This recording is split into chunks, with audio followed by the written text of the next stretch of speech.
از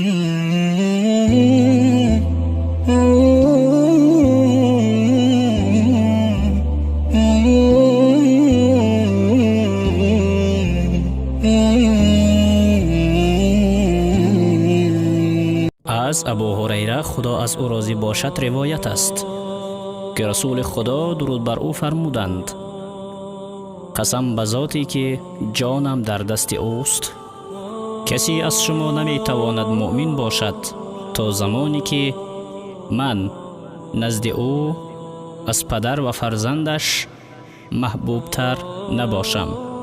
حدیث بخاری، کتاب ایمان. محبت و دوستی با پیامبر خدا درود بر او از ایمان است. باب 7.